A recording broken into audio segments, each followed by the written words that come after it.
দক্ষিণ আমেরিকা যে মহাদেশ, আপনারা জানেন তো, অনেকে ব্রাজিলের সাপোর্টার আছে, আর্জেন্টিনার সাপোর্টার আছে।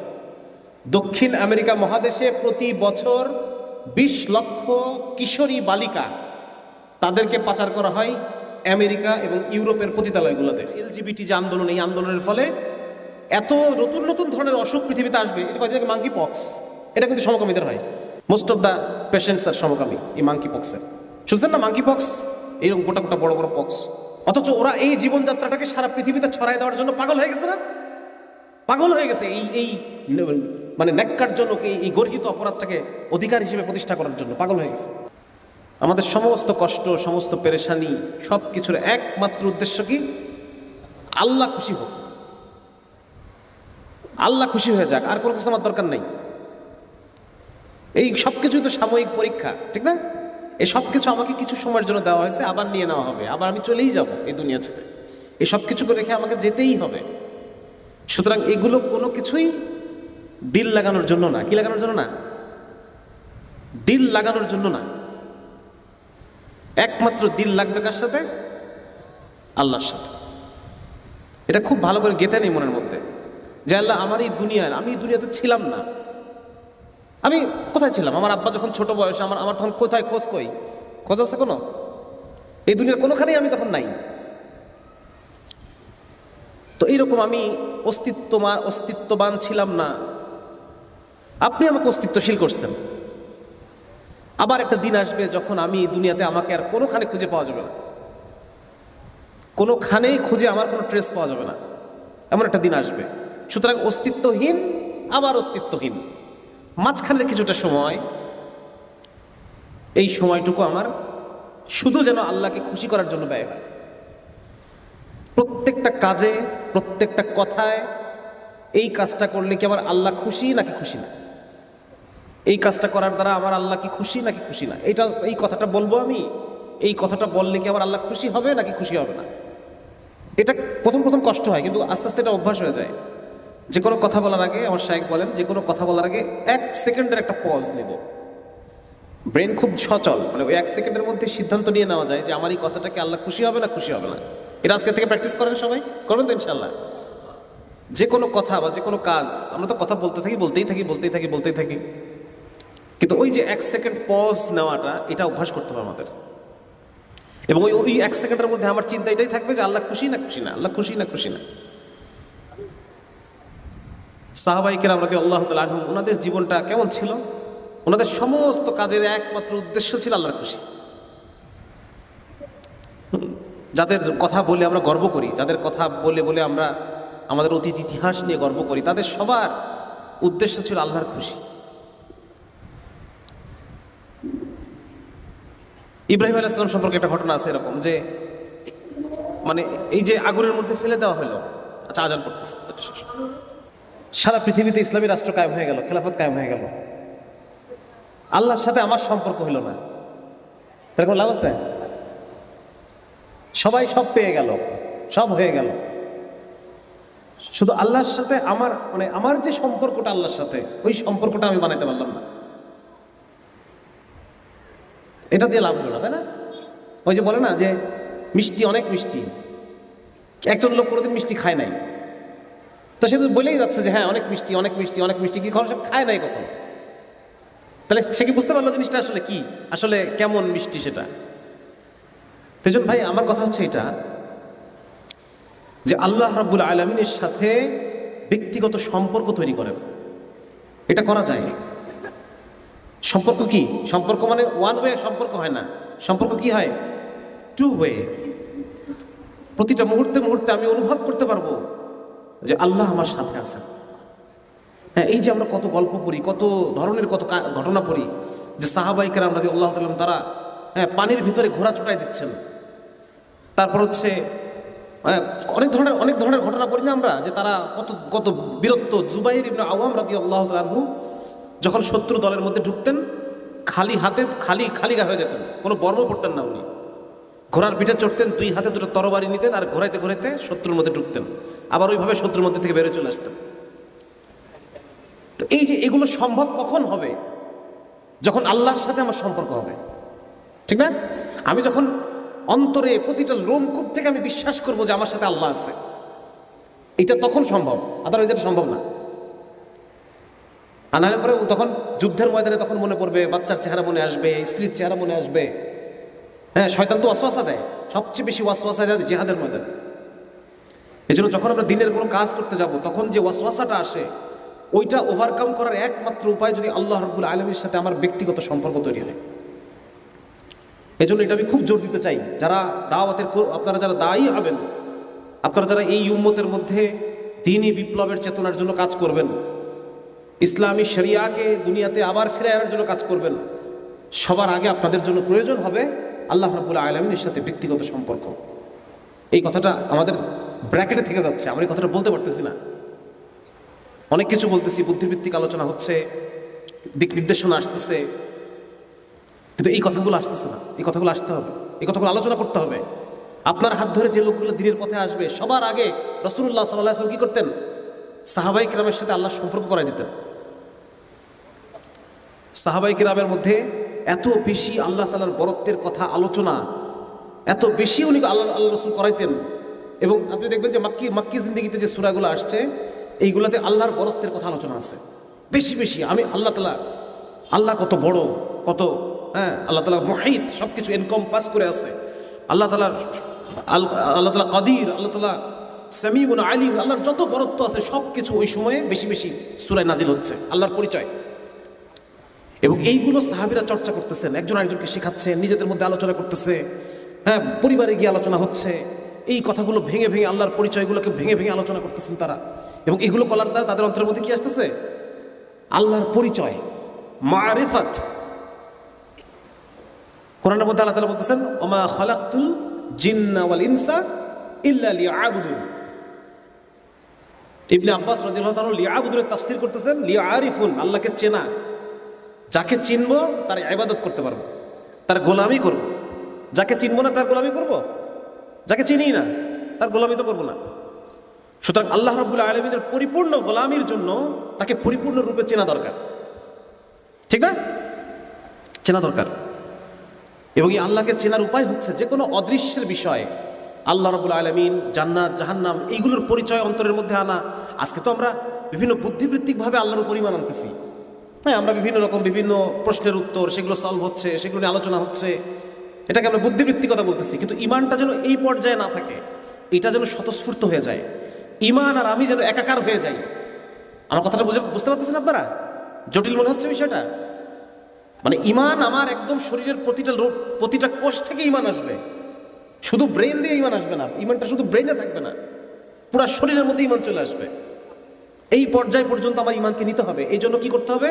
বেশি বেশি অদৃশ্য যে বিষয়গুলো আছে, আল্লাহ রাব্বুল আলামিন আছেন অদৃশ্য জগতের, তারপর হচ্ছে জান্নাত, জাহান্নাম, কবর, হাসর, মিজান, এই বিষয়গুলো নিয়ে আপনারা যত বেশি আলোচনা করবেন, মুখে আলোচনা করবেন, তত বেশি আপনার ইমানের মধ্যে আপনি একটা কি অনুভব করবেন? আপনি আল্লাহর অস্তিত্বকে অনুভব করবেন, যে আল্লাহ উপস্থিত আছে আমার সাথে। এই ব্যাপারটাকে আমি এভাবে বোঝার চেষ্টা করি।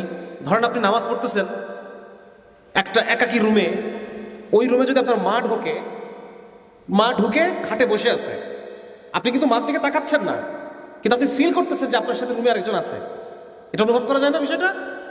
যে একজন রুমে ঢুকছে, সে বসে আছে রুম থেকে এখনো বের হয় নাই, আমি নামাজ পড়তেছি, সুতরাং আমি ফিল করতেছি যে আমার সাথে এই রুমে আরেকজন আছে। আল্লাহ রাব্বুল আলামিনকে ওইভাবে অনুভব করতে হবে, আমাদের প্রতি মুহূর্তে অনুভব করতে হবে যে এখন আল্লাহ মানে একটা অস্বস্তি লাগে, আমি কি যা ইচ্ছা তাই করতে পারি না তখন, ঠিক না? যদি আমি অনুভব করি যে আমার সাথে রুমে আরেকজন আছে, তখন কি আমি যা ইচ্ছা তাই করতে পারবো না। তো আল্লাহ রাব্বুল আলামিনকে ওইভাবে অনুভব করতে হবে যে প্রতি মুহূর্তে মুহূর্তে আমার সাথে আল্লাহ আছে। এবং তখন আল্লাহ, দেখেন, মুসলমান কখনোই আল্লাহ তাআলার সাহায্য ছাড়া বিজয় লাভ করে নাই, কোনো দিনই করে নাই। বদরের যুদ্ধে দেখেন, মুসলমানদের যত যুদ্ধের ইতিহাস আছে সবগুলো দেখেন, মুসলমানরা সংখ্যায় অল্প আর কাফেররা সংখ্যায় অনেক, সংখ্যায় বহু। মুসলমানদের অস্ত্রশস্ত্রগুলা পুরাতন, অস্ত্রশস্ত্র পরিমাণে কম, পুরাতন অস্ত্র, আর ওদের আধুনিক অস্ত্র, আধুনিক সেনাবাহিনী। মুসলমানদের সৈন্যদের পায়ে জুতা পর্যন্ত নাই, আর ওদের সব কিছু আছে। এই অবস্থায় মুসলমানরা জয়লাভ করছে না? এটা কি নর্মালি মানে সমীকরণে মেলে? আজও পর্যন্ত যে মিলিটারি সায়েন্স, সেখানে মুসলমানদের প্রত্যেকটা যুদ্ধকে খুব গুরুত্ব সহকারে পড়ানো হয়। এবং এই যুদ্ধটা মুসলমানরা কেন জিতলো, এটার বিভিন্ন তর্ক বিতর্ক এগুলো আছে। কিন্তু আসলে মুসলমান কেন জিতছে বলেন তো?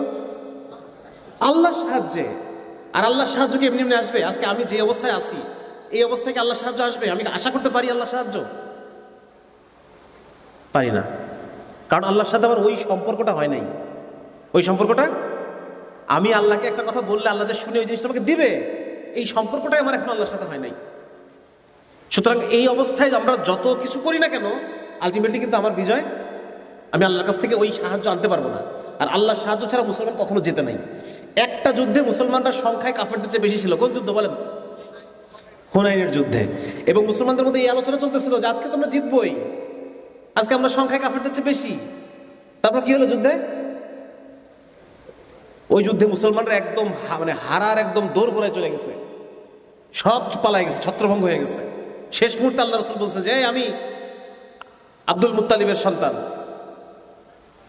এরপরে সবাই আবার ফেরত আসছে। এবং আল্লাহ কোরআনের মধ্যে বলছেন যে এই কারণে তোমাদের এই বিপর্যয়। এই জন্য ভাই একটা ইসলামী ফৌজ হচ্ছে এমন একটা ফৌজ, যে ফৌজের সাথে আল্লাহর সম্পর্ক সরাসরি প্রত্যেকের সাথে। প্রত্যেকের একটা সেকুলার সেনাবাহিনী আর একটা মুসলিম সেনাবাহিনীর মধ্যে পার্থক্য কি? পার্থক্য তো এটাই যে এদের সাথে আল্লাহর সম্পর্ক নাই, আর আমার সাথে আল্লাহ সরাসরি সম্পর্ক আছে। এই জন্য খুব গুরুত্ব দিচ্ছি ভাই যে আল্লাহর সাথে সম্পর্ক তৈরি করেন।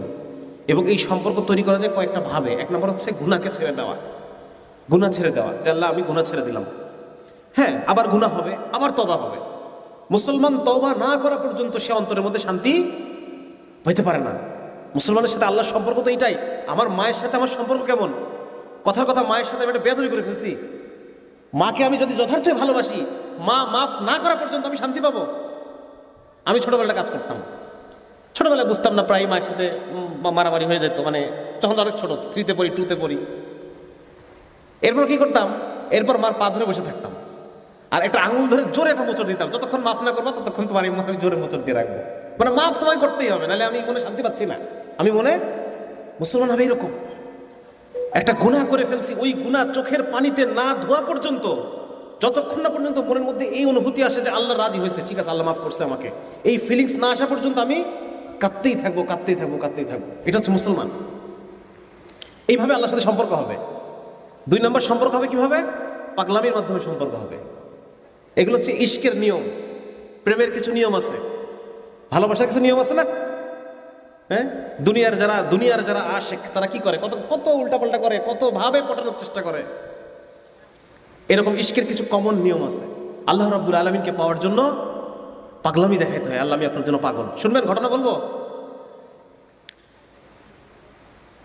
নর্মাল চোখে মনে হবে যে এটা তো দরকার ছিল না, এটা তো দরকার নাই, বেশি বেশি করতেছে, তাই না? এরকম মনে হবে।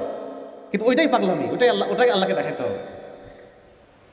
আম্মা জান আয়েশা রাদিয়াল্লাহু তাআলা আনহা একবার রূপার টাকা, আপনাদের খারাপ লাগতেছে?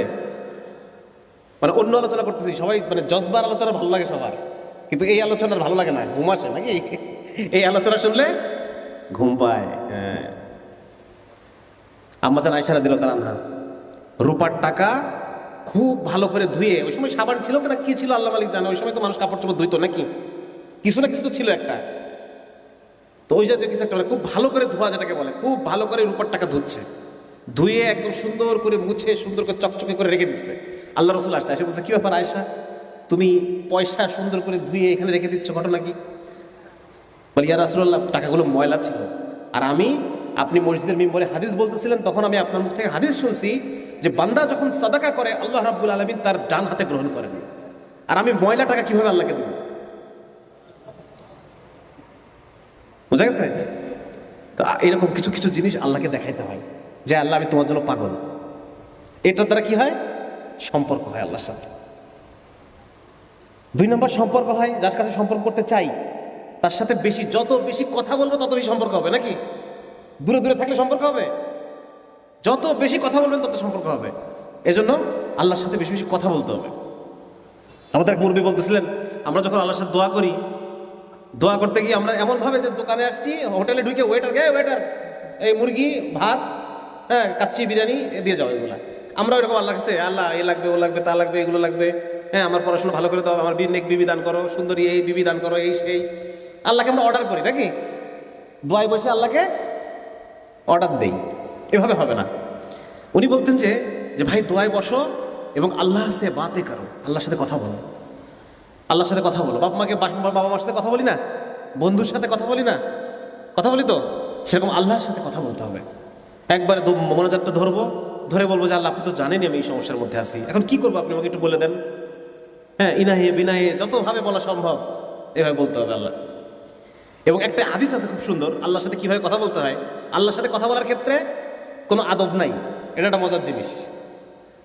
আল্লাহকে তুই করে বলা যায়, যা ইচ্ছা তাই বলা যায়। রসুল একটা হাদিসে আছে, আল্লাহ রসুল আসলাম বলেন যে কোনো বান্দা যখন তওবা করে তখন আল্লাহ কেমন খুশি হন। সাহাবীদেরকে জিজ্ঞেস করতেছে, বান্দা যখন তওবা করে আল্লাহ কেমন খুশি হন? তো বলতেছেন যে উনি উদাহরণ দিচ্ছেন, ধরো এক লোক বিরাট মরুভূমির মধ্যে, কেউ নাই, মানে দূর দূর পর্যন্ত কোনো জনপদ নাই, এই মরুভূমির মধ্যে এই লোকের হঠাৎ করে উটটা হারায় গেছে। তার মানে কি, সে এখন এখানে মরতে হবে, তার উট হারায় গেছে মানে সে আর কোনোখানে ফিরতে পারবে না। তো এইরকম অবস্থায় এই লোক বসে কাঁদতেছে আর মৃত্যুর জন্য অপেক্ষা করতেছে। হঠাৎ করে যখন সে দেখবে দূর থেকে তার উটটা ফেরত আসতেছে, তখন তার মনে কেমন অনুভূতি হবে? অনেক বেশি আনন্দ হবে, আনন্দে চিৎকার করতে পারে, লাফালাফি করবে খানিকক্ষণ যে আমি বেঁচে গেলাম, এই যাত্রা বেঁচে গেলাম।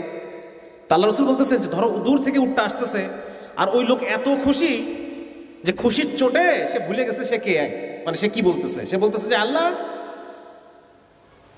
আমি তোর রব, তুই আমার বান্দা। এটা কিন্তু হাদিস, সহি হাদিস। মানে এতই খুশি সে যে সেই খুশিতে সে হিতাহিত জ্ঞান হারায় ফেলছে।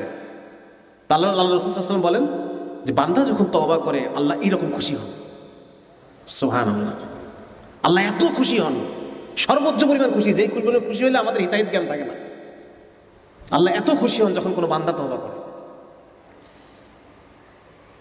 এই জন্য ভাই আল্লাহর সাথে সম্পর্ক গড়ার দ্বিতীয় একটা রাস্তা হচ্ছে তওবা করা, বেশি বেশি তওবা করা। যে আল্লাহ আমার ভুল হয়ে গেছে, আপনি আমাকে মাফ করে দেন, আমার ভুল হয়ে গেছে। যত বেশি আল্লাহ রাসূল সাল্লাল্লাহু আলাইহি ওয়াসাল্লাম নিজে কোনো গুনাহ না করা সত্ত্বেও 70 বার তওবা করতেন। তাহলে আমাদের কতবার করা দরকার? এবং আল্লাহর সাথে সম্পর্ক হয়েছে কিনা এটা বোঝা যাবে কিভাবে? এটা বোঝা যাবে আপনি রুকুতে গিয়ে যখন তাসবিহ পড়বেন তখন মনে হবে যে আল্লাহ আমার কথা শুনছে, এইরকম একটা প্রশান্তি অন্তরের মধ্যে আসবে। যেমন ধরেন, মনে করেন যে বড় কোনো এমপি সাহেব, মন্ত্রী সাহেবের কাছে আমরা যাই, যাওয়ার পরে তো তাকে আমার নিজের প্রবলেমটা শোনানোর চেষ্টা করি যে আমি এই সমস্যার মধ্যে আছি। তো শোনাইতে পারার পরে মনে হয় যে আমার কাজ হয়ে গেছে, এরকম একটা অনুভূতি আসে। আপনারা কখনো কোনো আপনাদের প্রিন্সিপাল বা অন্য কেউ কারো কাছে যে সমস্যার কথা বলছেন কিনা, বললে পরে মনে হয় যে না ঠিক আছে বলছি, কাজ হয়ে যাবে ইনশাআল্লাহ, এরকম একটা অন্তরে শান্তি আসে। তো যখন আপনি তাসবিহ পড়বেন সুবহানা রাব্বিয়াল আলা, সুবহানা রাব্বিয়াল আযীম, তখন অন্তরের মধ্যে একটা এরকম অনুভূতি আসবে যে আমার কাজ হয়ে গেছে, আমার কাজ হয়ে গেছে। যখন দোয়া করবেন, দোয়া শেষে আপনার মনের মধ্যে মনে হবে আমার কাজ হয়ে গেছে, শুনছে আল্লাহ, শুনছে আর বলছে যে বান্দা যাক হয়ে যাবে তোর কাজ। এইরকম একটা অনুভূতি অন্তরের মধ্যে আসতে হবে। যার কারণে সবাই চেষ্টা করবো তো ভাই ইনশাল্লাহ, হ্যাঁ, আল্লাহর সাথে সম্পর্ক তৈরি করার চেষ্টা করবো তো ইনশাল্লাহ, সম্পর্ক তৈরি করার চেষ্টা করবো। এবং একটা জিনিস গুরুত্বপূর্ণ, সেটা হচ্ছে জানেন, যতই আমরা যাই বলি, মানে দিনের জন্য যে আত্মত্যাগ, এটা বুদ্ধি দিয়ে হয় না, এটা জ্ঞান গবেষণা করে বুদ্ধি দিয়ে এটা হবে না। গাজী ইলমুদ্দিন শহীদ নামে এক লোক, আপনারা জানেন, এক খুব শয়তান একটা এক হিন্দু লোক আল্লাহ রসুলের নামে একটা খুব বিশ্রী বই লিখছে, রঙ্গিলা রসুল নামে একটা বই লিখছিল। সেটা বইয়ের মধ্যে একদম বিশ্রীভাবে তখন গাজী ইলমুদ্দিন রাহমাতুল্লাহ আলাইহি সেই শাতেমকে দুনিয়া থেকে তার পাওনা বুঝায় দেয়। এই যে মানে দিনের জন্য ঝাঁপায়ে পড়া, এই ঝাঁপায়ে পড়ার জন্য লাগবে ভালোবাসা, ভালোবাসা লাগবে, ভালোবাসা লাগবে। আমার বাবার নামে কেউ যদি কোনো খারাপ কথা বলে আমার সামনে, আমার মায়ের নামে যদি কেউ খারাপ কথা বলে, আমি কি জ্ঞান বুদ্ধি দিয়ে বিবেচনা করব?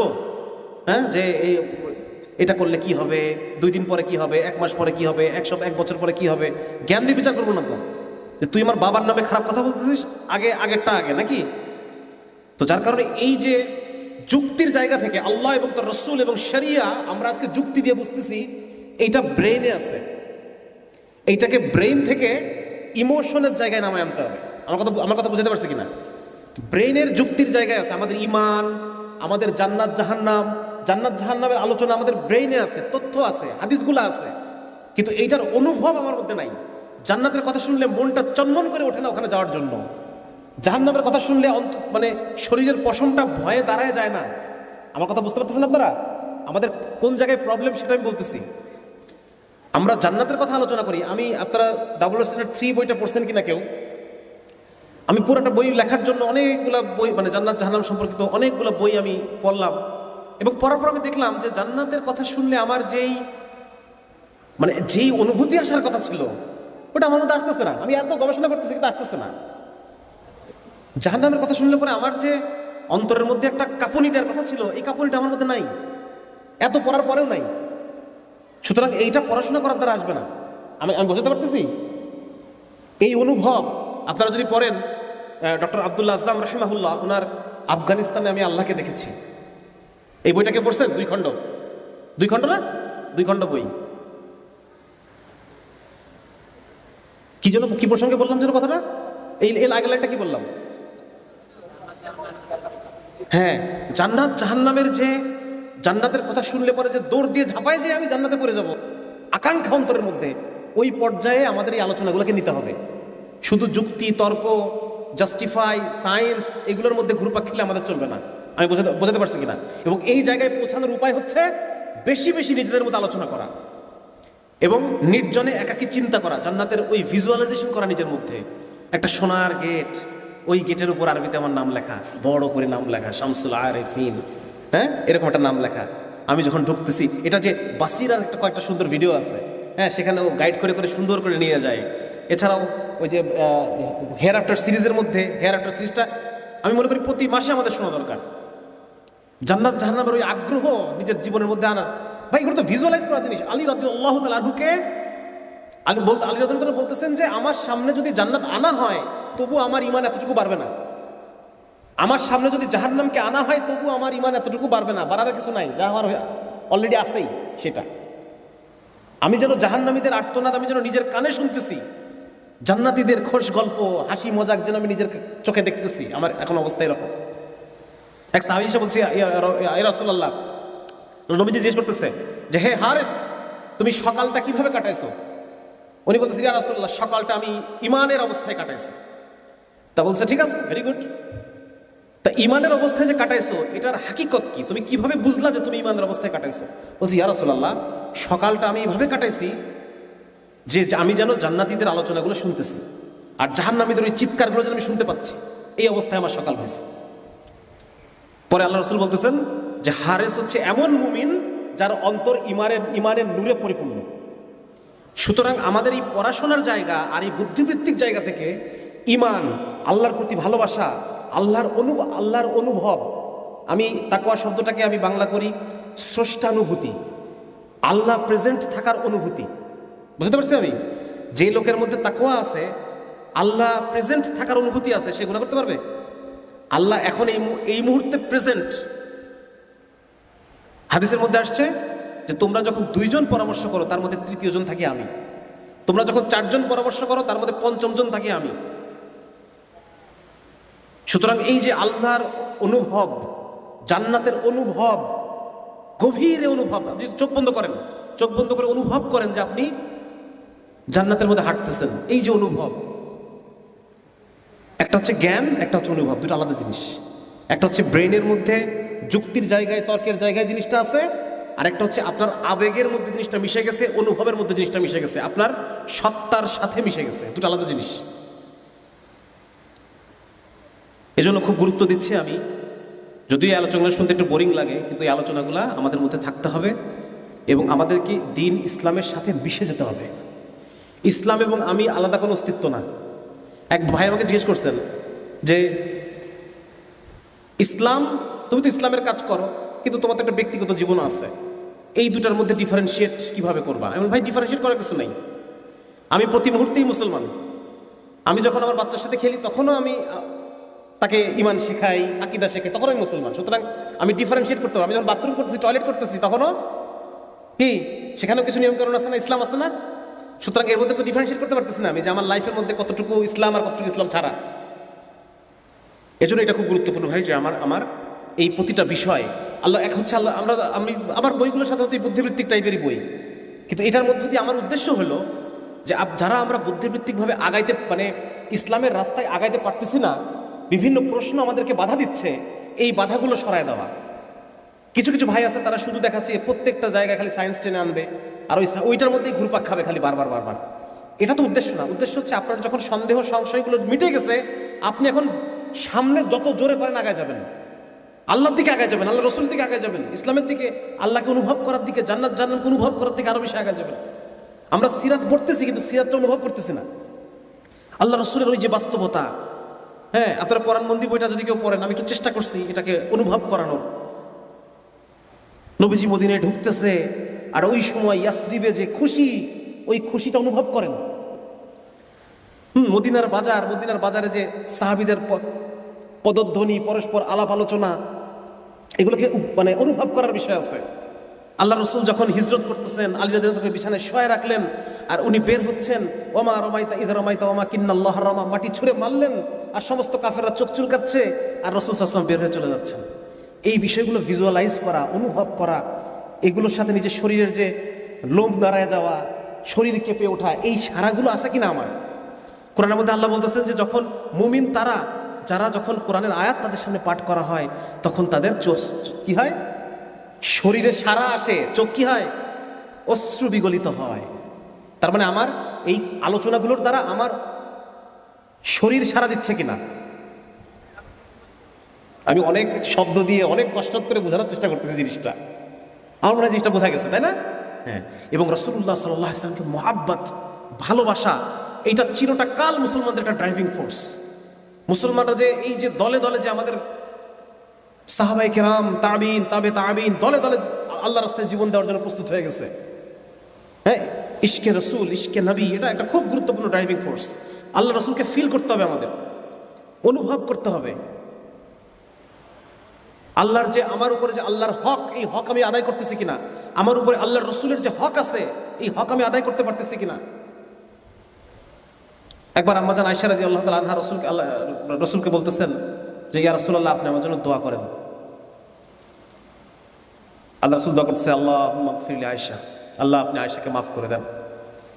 আল্লাহ রসুলের এই দোয়া করছে, আম্মাজান ছোট মানুষ খুশিতে বিছানায় গড়াগড়ি খাচ্ছে, এত খুশি যে আল্লাহ রসুল আমার জন্য দোয়া করছে, আল্লাহ আমার মা আমার মাগফিরাত চাইছে, আমার তো আর পায় কে, এত খুশি। তো আল্লাহ কি ব্যাপার আয়েশা, তুমি এত, হুমায়রা তুমি এত খুশি? আদর করে ডাকতেন হুমায়রা বলে। আম্মাজান বলতেছে, ইয়া রাসূলুল্লাহ, আপনি আমার জন্য দোয়া করছেন, আমি খুশি হব না? তো বলছে, আয়েশা, আমার উম্মতের জন্য প্রতিদিন আমি 5 বারই দোয়া করি। তো আমার আপনার জন্য আজ থেকে 1400 বছর আগের একজন মানুষ প্রতিনিয়ত দোয়া করে গেছে আমার আপনার জন্য, যে আল্লাহ আপনি আমার উম্মতকে ধ্বংস করেন না।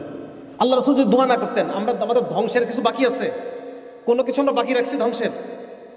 যদি আল্লাহ রাসূল এই দোয়াটা 5 বার করে না করতেন যে আল্লাহ আমার উম্মতকে আপনি ধ্বংস করেন না, তাহলে আপনি তো আজকে দুনিয়াতে থাকারই কথা না।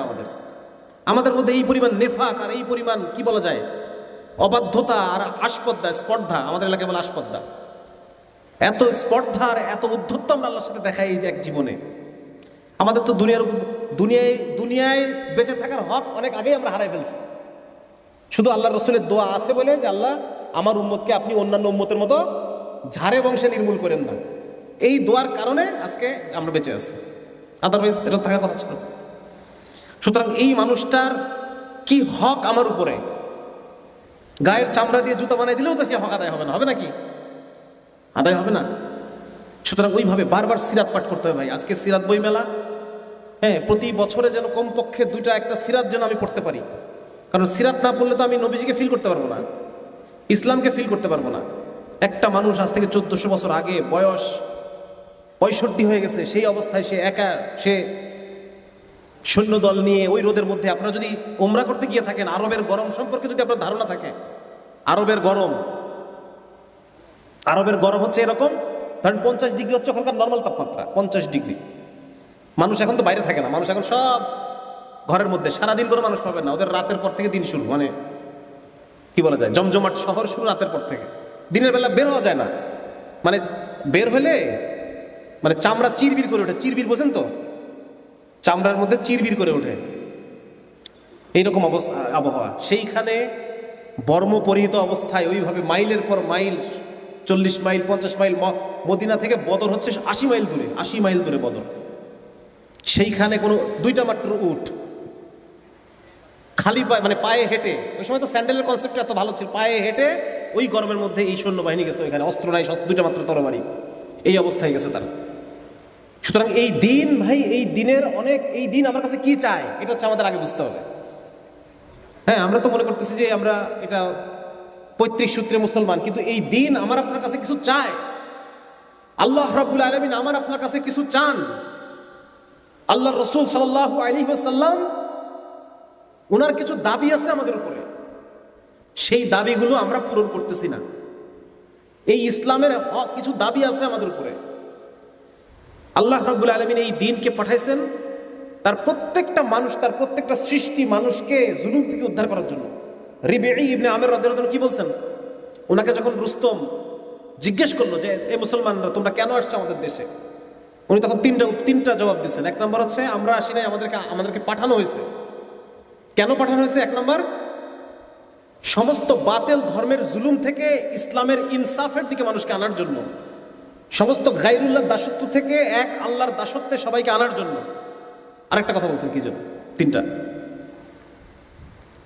তাহলে এই ইসলামকে আল্লাহ রাব্বুল আলামিন পাঠাইছেন যেন সমস্ত মানুষ জুলুম থেকে বাঁচতে পারে। আজকে আমি আপনি বসে থাকার কারণে এই মানুষগুলো জুলুমের সম্মুখীন হচ্ছে, জালেমরা এদের উপর জুলুম করতেছে।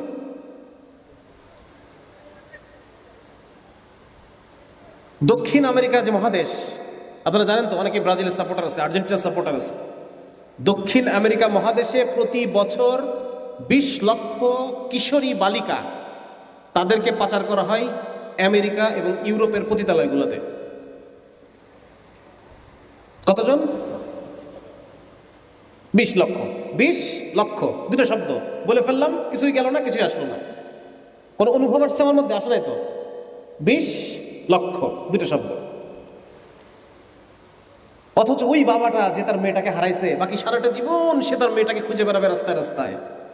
বাকি সারাটা জীবন সে জানেও না তার মেয়েটা বেঁচে আছে না মারা গেছে, বেঁচে থাকলে কোথায় আছে। সারাটা জীবন ওই বাপটা পথে পথে খুঁজে বেড়াবে তার মেয়েকে, এই থানায় ও থানায়, এই মর্গে ওই মর্গে, সেখানে কোনোখানে যদি বেওয়ারিশ লাশ পাওয়া যায় সেখানে ছুটে যাবে যে আমার কলিজার টুকরা কিনা। আর ওই মা পাগলের মতো ঘরের মধ্যে, মানে যে যার বাচ্চা হারায়, হ্যাঁ, এরকম কোনো ফ্যামিলি যদি আপনারা কখন দেখে থাকেন, মানে এদের শুধু মানে মরে যাওয়া বাকি, আর বাকি সবই এদের হয়ে গেছে এই বাপ মার। তাহলে এই বাবা মার কষ্ট কি এই 20 আর লক্ষ দুটো শব্দে বোঝা গেল? বুঝতে পারছেন? পারেন নাই। তাহলে এই 20 লক্ষ বাবা আর 20 লক্ষ মার যে কষ্ট, এই 20 লক্ষ বাবা মা আমার আপনার নামে নালিশ দেবে না কালকে হাসরের মাঠে? দেবে যে আল্লাহ আপনার মুসলমানরা, আপনি দিন পাঠাইছিলেন, ইসলাম পাঠাইছিলেন আমাদের কাছে যাতে আমরা কষ্ট না পাই, যাতে আমরা মজলুম না হই, যাতে জালেমের হাতকে ধ্বংস করা যায়, এই জন্য আপনি দিন ইসলামকে প্রেরণ করেছিলেন। কিন্তু যাদের কাছে আপনি প্রেরণ করেছিলেন তারা আমার পর্যন্ত নিয়ে আসার মতো গরজ তাদের ছিল না। তারা তাদের বউ বাচ্চা, সংসার, ব্যবসা, এগুলো নিয়ে তারা এতই সুখে ছিল। আপনি জিহাদের বিধান দিয়েছেন, আপনি ইকদামি জিহাদের বিধান দিয়েছেন। তাদের খেলাফত প্রতিষ্ঠার কথা ছিল, সেই খলিফা প্রতি বছর একবার আক্রমণ করবে পার্শ্ববর্তী রাজ্যে, এটা খলিফার উপরে ওয়াজিব ছিল। এভাবে করে করে তারা আমাদের পর্যন্ত দিনকে নিয়ে আসবে, আর এই জালেমরা তারা মিটে যাবে, আর আমরা যারা মজলুম আমরা ইসলামের ইনসাফের স্বাদ পেয়ে আমরা ইসলামে দাখিল হব, দুনিয়াতেও বেঁচে যাব জুলুম থেকে, আখিরাতেও বেঁচে যাব। এটাই ছিল আপনার ইচ্ছা আল্লাহ। কিন্তু যাদের কাছে আপনি দিনকে পাঠিয়েছেন তারা তো সন্তুষ্ট, তারা তো খুশি, তারা তো নিজেদের নামাজ নিয়ে, রোজা নিয়ে খুশি, সন্তুষ্ট। এই নালিশগুলো কি কালকে আমাদের ফেস করতে হবে না হবে না বলেন তো? হবে। এই যে বর্তমান বিশ্ব ব্যবস্থা, তারা আফ্রিকার দেশগুলোতে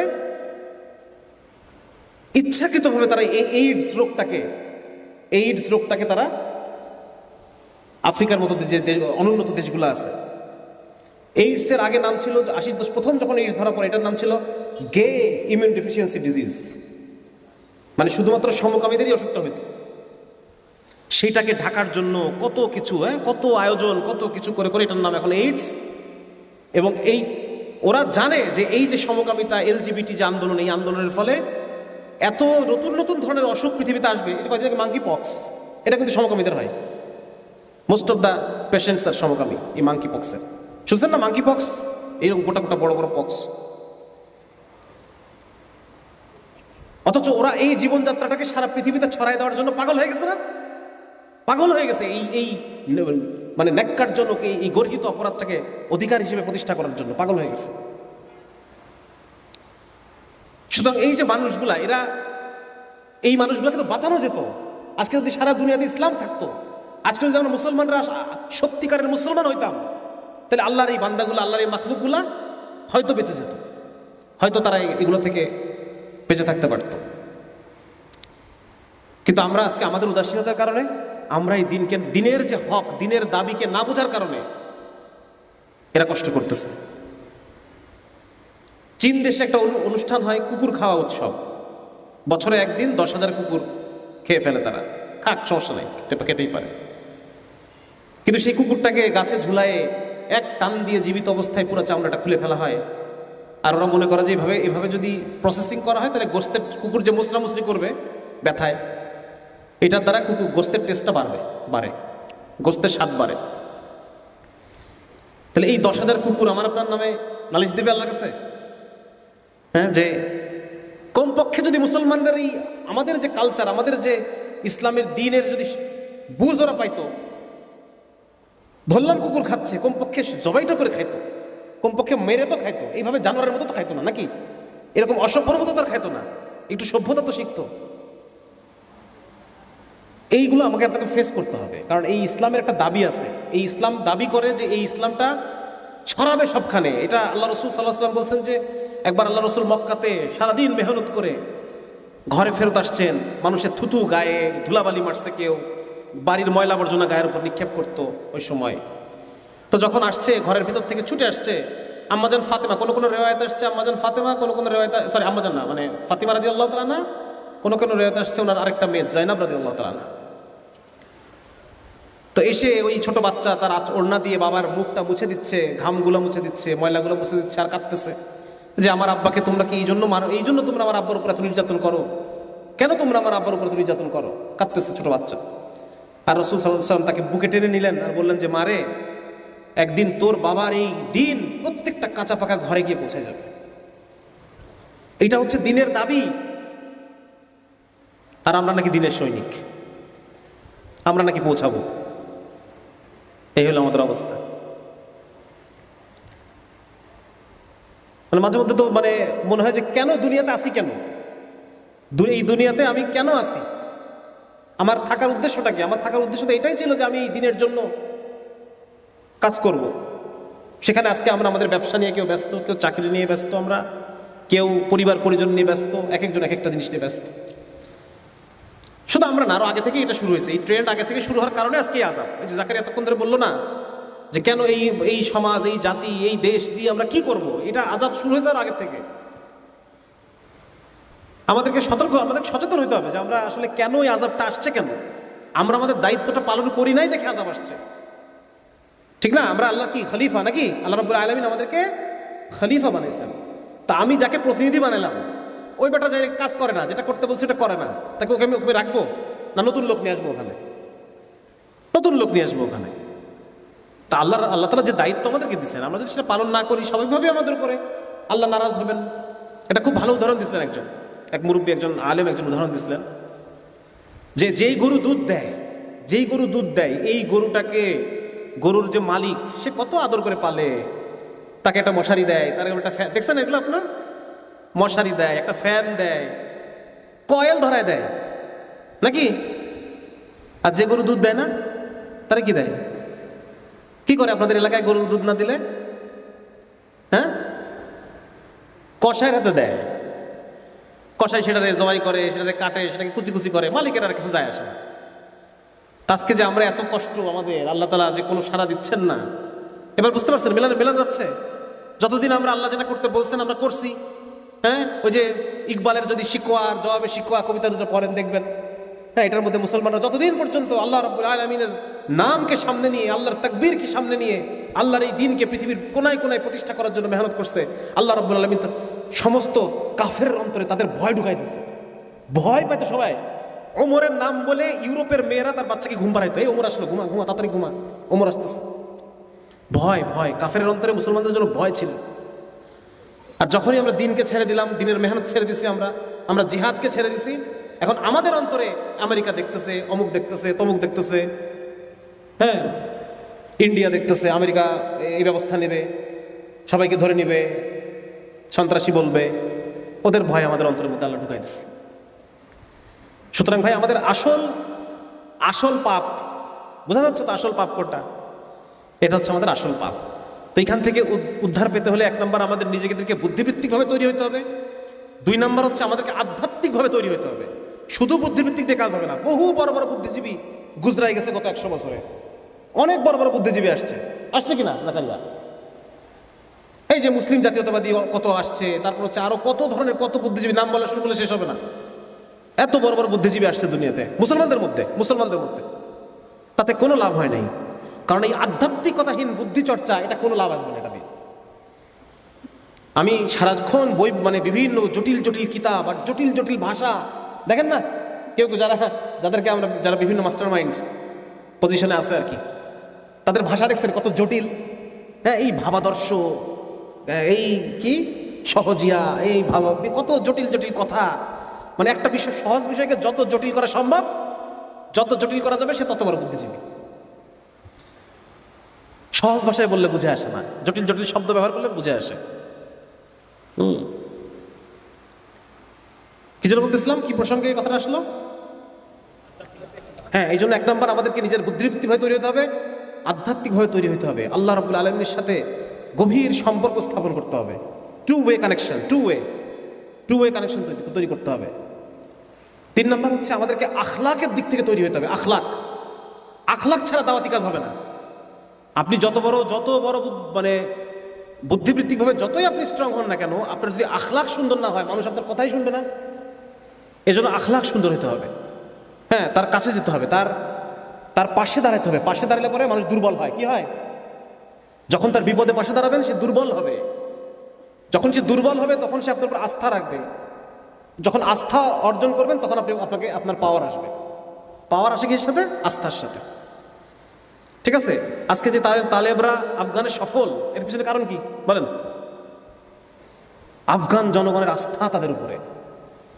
যতভাবে সাহায্য করা যায় তাদেরকে সাহায্য করছে, খাবার দাবার দিয়ে, তাদেরকে আশ্রয় দিয়ে, সবকিছু দিয়ে সাহায্য করছে। আমেরিকান সৈন্যদের বলছে যে আমাদেরকে খুঁজে নিয়ে, মানে রাস্তা দেখায় নিয়ে চলো, কোথায় আছে ওরা, ভুল রাস্তায় নিয়ে গেছে, ওইগুলোরে আবার তালেবদের হাতেই তুলে দিছে। এরকম ঘটনা আছে প্রচুর। সুতরাং মানুষের আস্থা অর্জন করতে হবে। এমন কোন অ্যাক্টিভিটিস করা যাবে না যাতে মানুষ ভীত হয়। কি হয়? ভীত হয়। আস্থা অর্জন করতে হবে মানুষের আমরা বলতেছি যে সামাজিক এবং অর্থনৈতিক দাওয়াত, মানে সামাজিকভাবে মানুষের পাশে থাকবো, যাদের অর্থনৈতিক প্রয়োজন অর্থনৈতিকভাবে তাদের পাশে থাকবো। এভাবে আপনারা 1টা বছর কাজ করেন, ঠান্ডা মাথায় কাজ করেন, 1 বছর, দেশের চেহারা পরিবর্তন হয়ে যাবে ইনশাআল্লাহ তাআলা। 1টা বছর কাজ করেন, একটু সময় নেন, একটু নিজের, কি বলা যায়, অনেক কিছু করতে ইচ্ছা করে আমাদের, অনেক কিছু করব, সময় পরিবর্তন হয়ে গেছে, অনেক কিছু করে ফেলবো। কিন্তু সময় পরিবর্তন হয়েছে মানে আমাদের বিজয় হয়ে গেছে তা না। আমরা বিজয়ের রাস্তায় উঠছি। এতদিন তো আমাদেরকে আটকায় রাখছিল জেলখানার মধ্যে, আয়নাঘরে। আমরা এখন রাস্তায় উঠছি, এখন আমাদেরকে হেঁটে যেতে হবে সামনে। বিজয় হয়ে যায় নাই, দেশে কায়েম হয়ে গেছে ওটা তা না তো।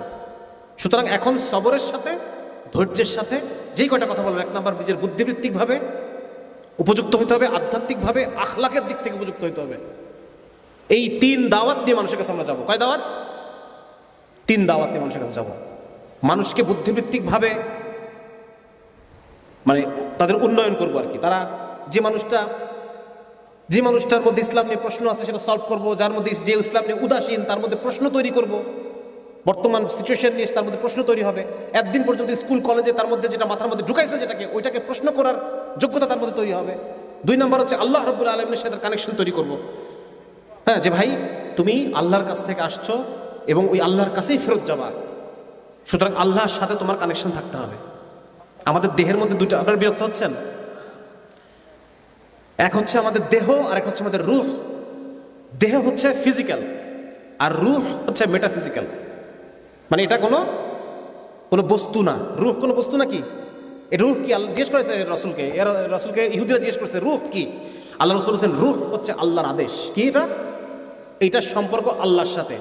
আলা বিযিকরিল্লাহি তাতমাইন্নুল কুলুব। এই রুহের শান্তি একমাত্র জিকিরে। রুহের খাবার কি? রুহের খাবার হচ্ছে জিকির। জিকির মানে শুধু তসবিহ টেপা না, অনেক কিছু আছে জিকির। কোরআন তেলাওয়াত করা জিকির, কারোর সাথে দ্বীনি আলাপ করতেছেন ওইটা জিকির, খানিকক্ষণ দোয়া করলেন এটা জিকির, কোরআন তেলাওয়াত করা জিকির, এমনি জিকিরটাও জিকির, প্রত্যেকটা কাজে সুন্নাত দোয়াগুলো পড়া এগুলোও জিকির। কারণ দেখা যাচ্ছে কি আমাদের মধ্যে কিছু মেহনত আছে, যে মেহনতগুলোর উদ্দেশ্য খেলাফত কায়েম করা, কিন্তু নিজেকে সে শুধরাবে না। তাদের কথা হচ্ছে যে আগে খেলাফত কায়েম হোক, এরপর নিজেকে শুধরাবো। রসুলের মেহনত তো এটা ছিল না, ছিল নাকি এটা? হ্যাঁ, আল্লাহ রসুলকে আগে এটা করছেন যে আগে আমি আমার খেলাফত হইতে হবে, এরপর আমি আবু বকর তৈরি করব, ওমর তৈরি করব। এটা এরকম ছিল? উল্টা তা তো না, বরং আমাদেরকে ব্যক্তি তৈরি করতে হবে, ব্যক্তি থেকে পরিবার তৈরি হবে। দেখেন আল্লাহ রসুলের মিশনটা কি ছিল?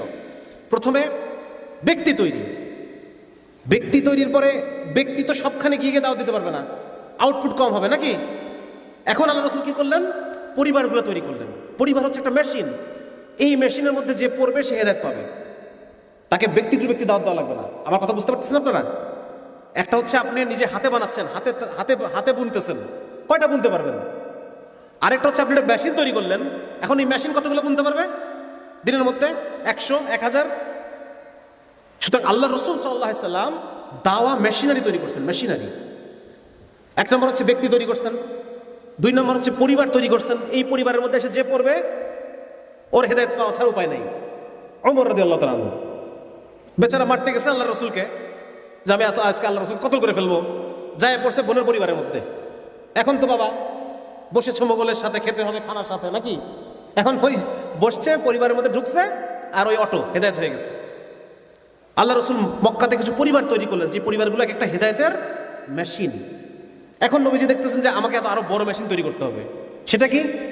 হিজরত করো। কি করো? হিজরত করে এই মেশিন, এই মেশিন, 2 মুহাজির আনসার, এই 2 মেশিন মিলে একটা নতুন মেশিন তৈরি হলো, বড় মেশিন। এটা কি? ইসলামী সমাজ।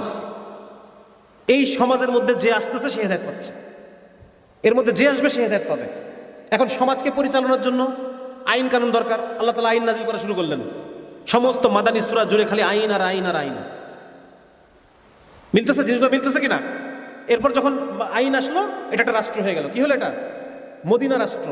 এই রাষ্ট্রের মধ্যে এখন বাইরে থেকে কাফের ব্যবসায়ী আসে, ব্যবসায়ী এসে দেখে কিরে বাবা এ কেমন বাজার, দোকানপাট সব খোলা, এরকম তো জীবনে কোনোদিন দেখি নাই, ছোটবেলা থেকে আজ বয়স হয়ে গেল 50-60 বছর, এইরকম বাজার তো কোনোখানে দেখি নাই। সব নামাজ পড়তে চলে গেছে, দোকানপাট সব খোলা, হেদায়েত পেয়ে গেল। ঠিক না? বনু সাকিব গোত্রের কাফেররা আসছে, কাফেরদের একটা প্রতিনিধি দল আসছে, কূটনীতি দল, ডেলিগেট। আল্লাহ রসুল তাদেরকে রাখছে কোথায়? মসজিদে নববীর পাশে তাবু খাটায় ওদেরকে 3 দিন থাকে। কাফের 3 দিন আছে, দেখতেছে মুসলমানদের নামাজ, দেখতেছে মুসলমানদের শিক্ষা কার্যক্রম, দেখতেছে মুসলমানদের বিচার কার্যক্রম, দেখতেছে মুসলমানদের রাষ্ট্র পরিচালনা, দেখতেছে। ওদের হেদায়েত হয়ে গেছে। এই মেশিনের মধ্যে যেই পড়বে তার হেদায়েত হবে। যখন রাষ্ট্র প্রতিষ্ঠা হয়ে গেল, এরপর আল্লাহ রাসূল আশপাশের যুদ্ধ শুরু করলেন নাকি? যুদ্ধ শুরু করলেন। সর্বশেষ যুদ্ধ ছিল আওতাসের যুদ্ধ আরবদের মধ্যে। আরবদের সাথে লাস্ট যুদ্ধ ছিল আওতাসের যুদ্ধ। আওতাসের যুদ্ধের পরবর্তী বছরের নাম হচ্ছে প্রতিনিধি দলের বছর। সমস্ত আরব গোত্র থেকে আল্লাহ রাসূলের কাছে দলে দলে দলে দলে সব ইসলাম গ্রহণের জন্য আসতেছে। সুতরাং এই যে যুদ্ধ, এটাও একটা হেদায়েতের মেশিন। মুসলমানের যুদ্ধ কি? মুসলমানের যুদ্ধ হেদায়েতের মেশিন। সব ইসলাম গ্রহণ করতেছে এসে এসে। তখন আল্লাহ তাআলা নাযিল করলেন কি? কোন সূরা? ইযা জাআ নাসরুল্লাহি ওয়াল ফাতহ ওয়া রাআইতান নাসা ইয়াদখুলুনা ফি দীনিল্লাহ। হে রাসূল, আপনি দেখবেন তারা দলে দলে ইসলামের দিকে আসতেছে। এত বড় মেশিন আপনি তৈরি করছেন। এই মেশিনের মধ্যে এখন কি? টনকে টন মাল বেরোচ্ছে, টনকে টন এখন প্রোডাক্ট বেরোতে থাকবে, খালি মুসলমান বেরোতে থাকবে। এটা হচ্ছে আল্লাহ রাসূলের কমপ্লিট মেহনত। এই মেহনতটা আমরা ছেড়ে দিছি, ভুলে গেছি। এইটা হচ্ছে পুরা দাওয়া। এটা কি? আজকে আমরা দাওয়া বলতে অল্প একটু বুঝি, অল্প একটু জিনিসকে আমরা দাওয়া মনে করি। এই পুরো জিনিসটা হচ্ছে দাওয়া। ঠিক আছে না? আমরা বল্লিগ মানে তবলিগ করাটাকে দাওয়া মনে করি। তবলিগ মানে কি? পৌঁছায় দেওয়া। এই কথাটা আপনার কাছে কি করলাম? তবলিগ করলাম, পৌঁছায় দিলাম, এইটাকে আমরা দাওয়া মনে করি। শুধু এটা দাওয়া না, এই পুরা যেটা তখন বললাম, এই পুরা মেশিনারিটা হচ্ছে দাওয়া। ইসলামী রাষ্ট্র একটা বড় সড়ো দাওয়া। ইসলামী রাষ্ট্র কি? তন্ময় ভট্টাচার্য দাওয়া পাইছে না? যেই যাবে ইসলামী রাষ্ট্রের মধ্যে দাওয়া পাবে। হ্যাঁ, তারা জিজিয়া দেওয়ার জন্য আসবে, জিজিয়া দেওয়ার জন্য রাজধানীতে আসবে, রাজধানীতে এসে মুসলমানদের আদব, আখলাক, সংস্কৃতি, পরিবারের ব্যবস্থাপনা, বিচার কার্যক্রম দেখবে, আর তারা হেদায়েত পেতে থাকবে। মুসলমানদের বিচারালয়ে আসবে। এক ইহুদি আসছে, ইহুদি এসে বিচার দিছে কার নামে? খলিফা আলী ইবনে আবি তালিব রাদিয়াল্লাহু তাআলার নামে বিচার দিছে। বিচার দেওয়ার পর ইহুদি তো বুঝতেছে যে খলিফার নামে বিচার দিছি আবার, তাই কি আর হয়? রায় চলে গেছে কার কাছে? কার পক্ষে? ইহুদির পক্ষে রায় চলে গেছে, ইহুদি হেদায়েত হয়ে গেছে। এমন বিচার ব্যবস্থা দেখলে কাফেরের হেদায়েত হয়ে যাবে। এইভাবে হেদায়েত ছড়ানোর কথা, ইসলামটা ছড়ানোর ডিফল্ট ওয়ে হচ্ছে এটা। আজকে আমরা তো অন্য জগতে বসবাস করি। তো জন্য ভাই মোট কথা এটাই, আপনাদের কাছে আলোচনা শেষ করে নিয়ে আসি। আপনারা অনেকক্ষণ ধরে অনেক গুরুত্বপূর্ণ কথা শুনছেন। আমার এই আলোচনার মূল উদ্দেশ্য হলো এটা, আমাদের প্রত্যেকের সাথে যেন আধ্যাত্মিকভাবে আমরা যেন পিছায় না থাকি, আধ্যাত্মিকভাবে যেন আল্লাহর সাথে আমার সম্পর্ক হয়। এই সম্পর্কের জন্য কিছু সময় বের করতে হবে নিজেকে নিজে দেওয়ার। নিজেকে নিজে তলায় চলে গেছেন, তলায় চলে গিয়ে ওখানে একটা জানালা আছে, ওই জানালার ওই পাশে মানে আপনি আছেন, আপনি আল্লাহর সাথে কথা বলতেছেন, আর আশপাশে কিছুই নাই, কেউ নাই, শুধু কিচ্ছু নাই আশপাশে, শুধু আপনি আর আল্লাহ। যখন সালাতে যখন আমরা দাঁড়াবো, সালাতে দাঁড়ানোর পরে আল্লাহ রসুল সাল্লাল্লাহু আলাইহি ওয়াসাল্লাম বলতেছেন এমনভাবে নামাজ পড়ো যেন এটা তোমার শেষ নামাজ। আরেকবার আল্লাহ রসুল বসে আছেন, বলতেছে দেখো এমন একজন এখন মসজিদে নববীর গেট দিয়ে ঢুকবে যে একজন মৃত মানুষ। মৃত মানুষ মানে বুঝছেন তো? মৃত মানুষ মানে হচ্ছে যে সে অলরেডি তার এই দুনিয়ার কোনো চাওয়া পাওয়া নাই, সে আর আল্লাহর সাথে মানে দেখা করার জন্য সে তৈরি, মানে সে অলরেডি মৃত। তেমন সময় আবু বকর সিদ্দিক রাদিয়াল্লাহু তাআলা ঢুকছেন ভিতর দিয়ে, আবু বকর ঢুকছেন ভিতর দিয়ে। মানে এমন হয়ে গেছেন ওনারা যে আমার আর দুনিয়ায় কোনো চাওয়া পাওয়া নাই, আমার রূহ দাঁড়ায় আছে আর আমার আল্লাহ দাঁড়ায় আছে, আমি আর আমার আল্লাহ, আর কিচ্ছু নাই। আমার শরীর নাই যে নামাজের মধ্যে আমাদের খালি কি মনে হয়, এই দোকানে কি রেখে আসলাম, আর অমুকে কত টাকা পাবে, মোবাইল ফোনটা কই রেখে আসলাম। এগুলো কেন? কারণ দুনিয়ার সাথে আমার কাট আপ হয় নাই, সম্পর্ক কাট হয় নাই।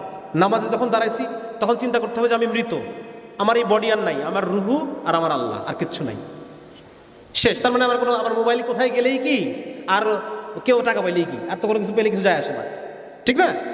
তো এইরকমভাবে নিজেকে তৈরি করতে হবে যেন আল্লাহ রাব্বুল আলামিনের সাথে আমার একান্ত ব্যক্তিগত সম্পর্ক তৈরি হয়। আরেকটা উদাহরণ দিই, উদাহরণটা একজন দিছিলেন, জানি না উদাহরণটা কতটুকু মানে বোঝার জন্য, জাস্ট এগুলো কিন্তু অন্যভাবে নেওয়া যাবে না, এটা বোঝার জন্য উদাহরণ। যেমন ধরেন স্বামী আর স্ত্রীর মাঝে একটা সম্পর্ক থাকে, এটা সবাই দেখে, তাই না? হ্যাঁ, দুজন মিলে বাচ্চা কাচ্চা পালন করতেছে, দুজন মিলে বিভিন্ন প্রোগ্রামে যাচ্ছে, দুজন মিলে বিভিন্ন আত্মীয় স্বজনের বাড়িতে যাচ্ছে, এগুলো সবাই দেখে। আর এমন একটা সম্পর্ক থাকে যেটা কেউ দেখে না, আছে না স্বামী স্ত্রীর মাঝে? সেরকম আপনি নামাজ পড়তেছেন, আল্লাহর সাথে আপনার সম্পর্ক আছে, আপনি নামাজ পড়েন, রোজা রাখেন, আপনি কথার কথা হজ করছেন, দাওয়াতি কাজ করতেছেন, সবাই দেখে। কিন্তু আল্লাহর সাথে আপনার আরেকটা সম্পর্ক থাকবে যেটা কেউ জানবে না। হ্যাঁ, রাত 2টা 3টার সময় আপনি উঠে যাই নামাজে দাঁড়ায় চোখের পানি ছেড়ে একটা পাগড়ি বাঁধবেন। পাগড়ি বাঁধি মানুষকে দেখানোর জন্য নাকি? আল্লাহকে দেখানোর জন্য বাঁধছে নাকি কখনো? তাহলে তো তাহাজ্জুদে উঠে বাঁধতাম নাকি? তাহাজ্জুদে উঠবেন, একটা পোশাক পরবেন, পুরো নতুন একটা পোশাক পরবেন, পাগড়ি বাঁধবেন, গায়ে আতর মাখবেন, আল্লাহর সামনে দাঁড়াবেন যে আল্লাহ তুই আর আমি, আর কেউ নাই, আমি আসছি আপনার কাছে, আমি আসছি, আপনি আমাকে মাফ করে দেন, আপনার সামনে শুধু আমি একাই আসছি, আর কেউ নাই, আমার আর কিচ্ছু নাই, শুধু আপনি ছাড়া।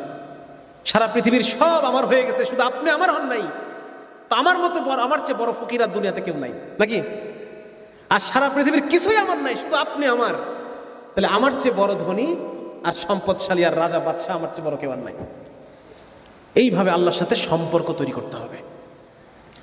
সম্পর্ক তৈরি করার এরকম যদি আমার সাথে সম্পর্ক তৈরি হয়, 1 জন 2 জন 5 জন 10 জন 100 জন 1 লাখ মানুষের সাথে আল্লাহর সম্পর্ক তৈরি হয়ে গেছে, আর আটকাতে পারবে কেউ আমাদের?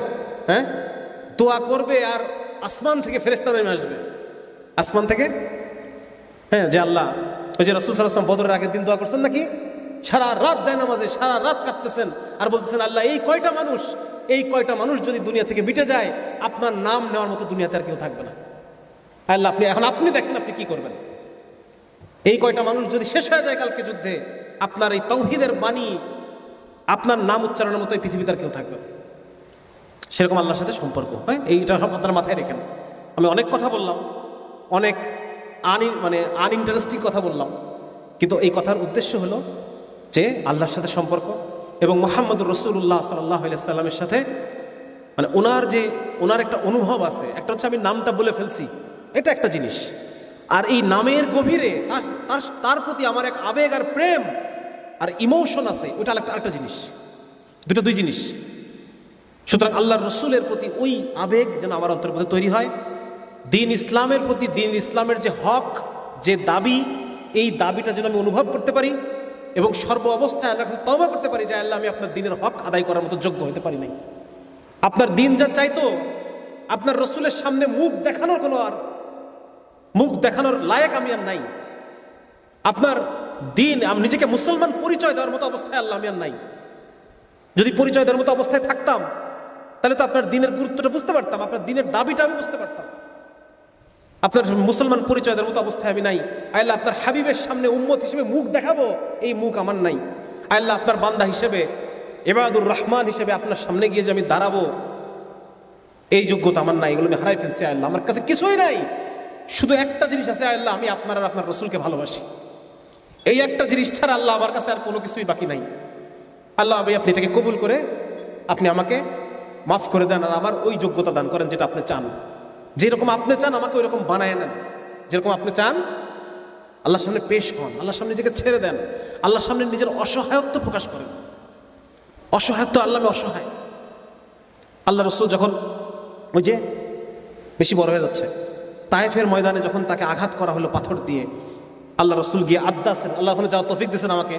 ওইখানে ওই যে একটা কি বাগান, আঙ্গুর বাগানের মধ্যে এক খ্রিস্টান দাস আদ্দাস, ওইখানে একটা মসজিদ আছে, মসজিদে আদ্দাস। হ্যাঁ, ওইখানে আল্লাহ রসুল গেছেন। যাওয়ার পর আল্লাহ দোয়া করতেছেন যে আল্লাহ, আপনি আমাকে কাদের কাছে পাঠাইলেন? আল্লাহ, যদি আপনি আমার উপর সন্তুষ্ট থাকেন, আর যা হোক আমার উপর আমার কিছু আসে যায় না। এর দোয়া আছে না একটা, যদি আপনি আমার উপর খুশি থাকেন, আর কে আমাকে কি মনে করলো আর কি করলো, এগুলো আমার কিছু আসে যায় না। তো এইরকম ভাবে আল্লাহর সাথে সম্পর্ক তৈরি করবো ইনশাআল্লাহ। ঠিক আছে না ভাই? হ্যাঁ, আল্লাহ কবুল করুক। প্রত্যেকে কাজ করবো। আমরা জানি না আল্লাহ তাআলা আমাদেরকে এতদিন পর কাজ করার সুযোগ দিচ্ছেন, কথা বলার সুযোগ দিচ্ছেন, ইসলাম কি, শরিয়া কি, এইগুলো বলার জন্য আল্লাহ সুযোগ দিচ্ছেন।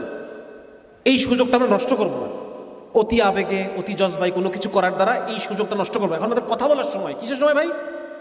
কথা বলতে পারি নাই, মানুষকে বোঝাইতে পারি নাই, এখন আমাদের কথা বলার টাইম। অন্য কোনো কিছু আমরা করবো না। এখন আমরা কথা বলবো, একত্রিত করে কথা বলবো, 1-to-1 কথা বলবো, স্কুলে বাচ্চাদের সাথে কথা বলবো, কলেজে কথা বলবো, ভার্সিটিতে কথা বলবো, দোকানে কথা বলবো, অফিস আদালত সবখানে আমরা শুধু কথা বলবো। মানুষকে শরিয়া শব্দটা চেনাবো। আজকে মানুষের মধ্যে যে গণতন্ত্রের আকাঙ্ক্ষা, এটাকে বদলাই দিব শরিয়ার আকাঙ্ক্ষায়। এইভাবে আপনারা 1 বছর কাজ করেন, মানুষের মধ্যে শরিয়ার পিপাসা তৈরি করেন, 1টা বছর আমরা কাজ করবো ইনশাআল্লাহ ভাই। হ্যাঁ, আল্লাহ তাআলা আমাদেরকে কাজের সুযোগ দিয়েছেন। যদি আমরা এই কাজটা না করি, এই সুযোগ আবার উঠে যাবে। আবার এই সুযোগ উঠে গেছিল এক সময়, আপনারা জানেন কি না? ওই রাশিয়াতে কত বছর, 50 থেকে 60 বছর মসজিদে নামাজ কালাম হয় নাই, সব মসজিদ বন্ধ। সেদিন ওলামায়ে কেরাম এক মজলিসে বলতেছিলাম যে আপনাদের হাতে মিম্বর আছে, এই মিম্বর যদি আপনারা ব্যবহার না করেন, আল্লাহ মিম্বরকে উঠাই নেবেন। রাশিয়াতে উঠাই নিছেন, আলবেনিয়াতে উঠাই নিছেন। 50-60 বছর ধরে কোনো মসজিদে নামাজ হয় নাই, কোনো মিম্বরে কোনো খুতবা হয় নাই। ওলামায়ে কেরাম বাচ্চাকে কোরআন হিফজ করাইছে, মাটি খুঁড়ে গর্ত করে ভিতরে ওই আলো জেলে, পিদিম ল্যাম্প জেলে বাচ্চাকে কোরআন হিফজ করাইছে। যদি বাইরে থেকে কেউ টের পায়, ধরে নিয়ে চলে গেছে, আর তার কোনো খবর পাওয়া যায় নাই। এইরকম ভয়াবহ পরিস্থিতি রাশিয়ার মধ্যে ছিল এক সময়, 91 সালের আগে। আমরা যদি এই টাইমটা কদর না করি, আল্লাহ না করুক এরকম অবস্থা আমাদের এখানে চলে না আসে। এজন্য এই সময়টা আমাদের দাওয়াতের সময়। ওলামায়ে কেরাম মিম্বরকে ব্যবহার করেন, আর আমরা যারা জেনারেল শিক্ষিত দায়ী আছি, আমরা বিভিন্ন জায়গায় টিম হব, এলাকা ভিত্তিক দল গঠন করব। দল গঠন করে করে আমরা মানুষের মাঝে মৌখিক, সামাজিক এবং অর্থনৈতিক দাওয়াত দিব। মানুষকে অর্থনৈতিকভাবে দাওয়াতি কাজ করব। শুধু কথায় চিরা ভেজে না, শুধু কথায় চিরা ভেজার দিন শেষ। মানুষের পাশে দাঁড়াইতে হবে, মানুষকে বোঝাতে হবে আপনার প্রত্যেকটা বিপদে আমি ছিলাম। সুতরাং আমি এখন যেটা বলতেছি, এটা আপনি মেনে নেন, এটা আপনার ভালোর জন্য বলতেছি। আপনার ভালোর জন্য আমি আগেও ছিলাম, এখনও আছি, ভবিষ্যতেও থাকবো। এইভাবে সমাজের মধ্যে দাড়ি টুপিওয়ালাদের মেইন স্ট্রিম করতে হবে, যে মানুষ ভাববে যে এই আমার আমার সামাজিক সমস্যা ছিল, আমার পাশে কারা ছিল? দাড়ি টুপিওয়ালা ছেলেরা। আমি যখন অর্থনৈতিক সমস্যার মধ্যে ছিলাম, আমার পাশে কারা ছিল? দাড়ি টুপিওয়ালা ছেলেরা। সমাজের মেইন স্ট্রিমে আমাদের আসতে হবে। আর ভাই, সিম্বল, প্রতীক, এটার অনেক বড় গুরুত্ব আছে। এই যে মাথায় টুপিটা পরছেন, এটা এক তো আল্লাহ রাসূলের সুন্নাহ, দুই হচ্ছে এটা আমাদের এই অঞ্চলের রাজনীতি, এই অঞ্চলের পলিটিক্যাল হাতিয়ার, পলিটিক্যাল টু গেইন পাওয়ার। এই অঞ্চলে পাওয়ার গেইনের হাতিয়ার হচ্ছে এইগুলা। আপনি এই জুব্বাটাকে সুন্নত পোশাক মনে না করতে পারেন, কিন্তু শত্রু মনে করে এগুলাকে আপনি সুন্নত মনে না করতে পারেন, শত্রু কিন্তু মনে করে। সুতরাং এইগুলো আমাদের পলিটিক্যাল টুল। এক তো এটা আমি আল্লাহ রসুলের ইত্তেবার জন্য পড়ি, আল্লাহর সন্তুষ্টির জন্য পড়ি। 3 নম্বর হচ্ছে এটা আমার পলিটিক্যাল হাতিয়ার। এই জন্য এক ভাই সেদিন বলতেছিলেন যে গরুর গোশত এটা শুধু একটা খাবার না, এটা কি? এটা রাজনীতি, এই এলাকার রাজনীতি, বুঝছেন? খুব গুরুত্বপূর্ণ জিনিস।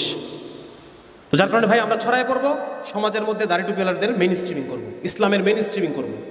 হ্যাঁ, আমরা যারা ইসলামপন্থী আছি আমরাই সমাজের মেইন স্ট্রিম। এরকম একটা বয়ান আগামী 1 বছরের মধ্যে আমরা দাঁড় করাবো ইনশাআল্লাহ। আমরা সর্ব অবস্থায় দূরে গিয়ে আপনাদের ত্রাণ দেওয়ার দরকার নেই, নিজের এলাকায় ত্রাণ দেন। আমি বোঝাতে পারছি? নিজের এলাকায় ত্রাণ দেন, দূরে যাওয়ার দরকার নেই আপনাদের। দূরে গেলে ওটা আপনার কে আসছেন এটাকে মনে রাখবে না, কিন্তু নিজের এলাকার মধ্যে সামাজিক শক্তি অর্জন করেন, সামাজিক শক্তি অর্জন করেন।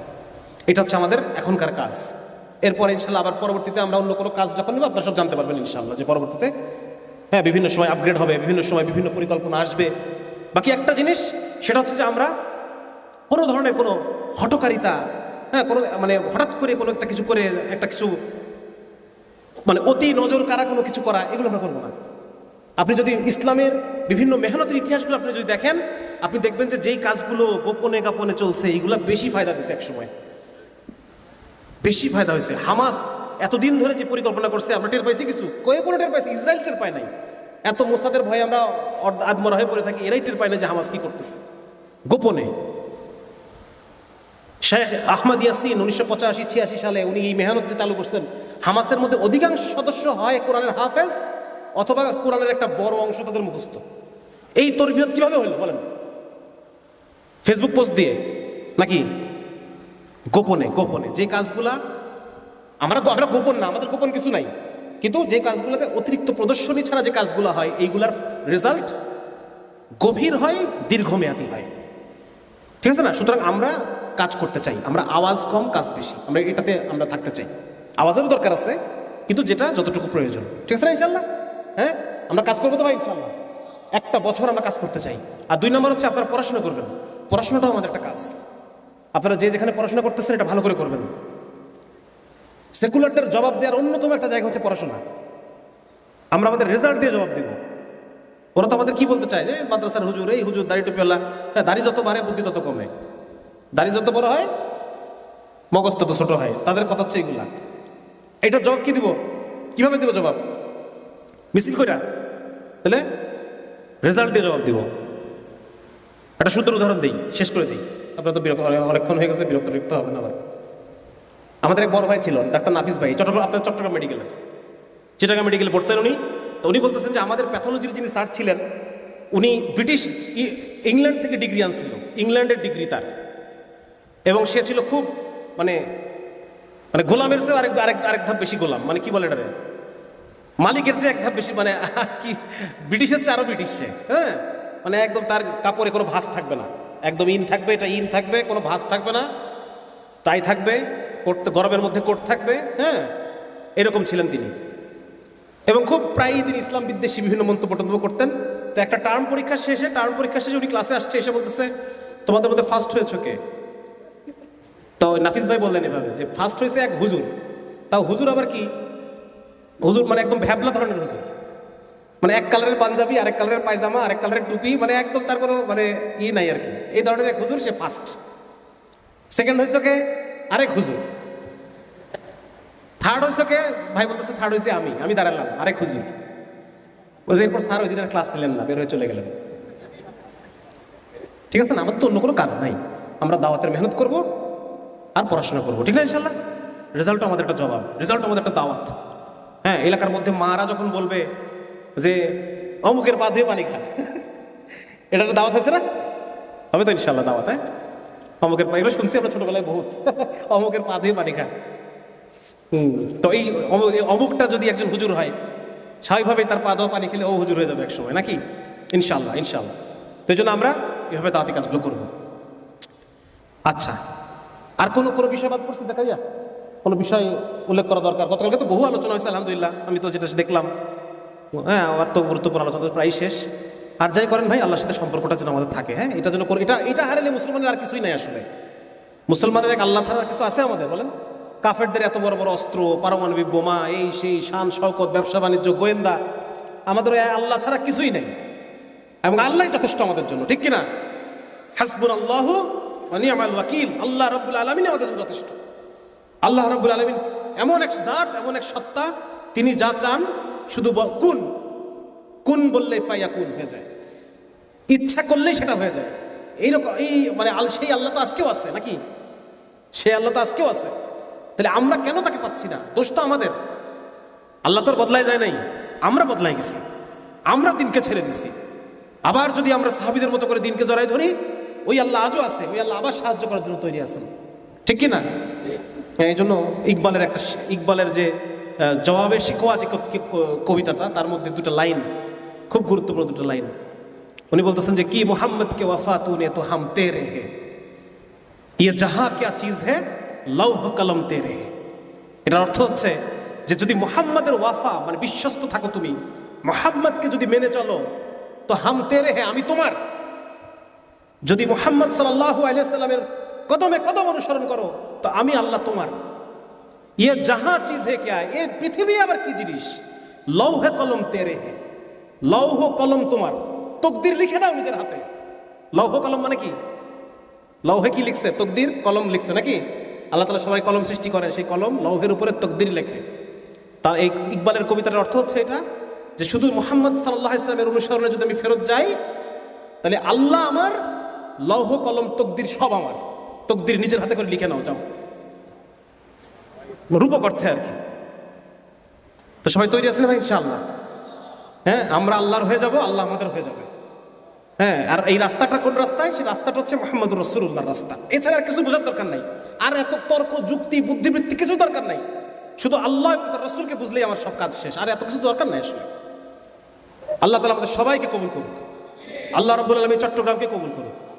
আল্লাহ রাব্বুল আলামিন এই চট্টগ্রামকে দ্বীনের মারকাজ হিসেবে কবুল করুক, দ্বীনের সূতিকাগার হিসেবে কবুল করুক।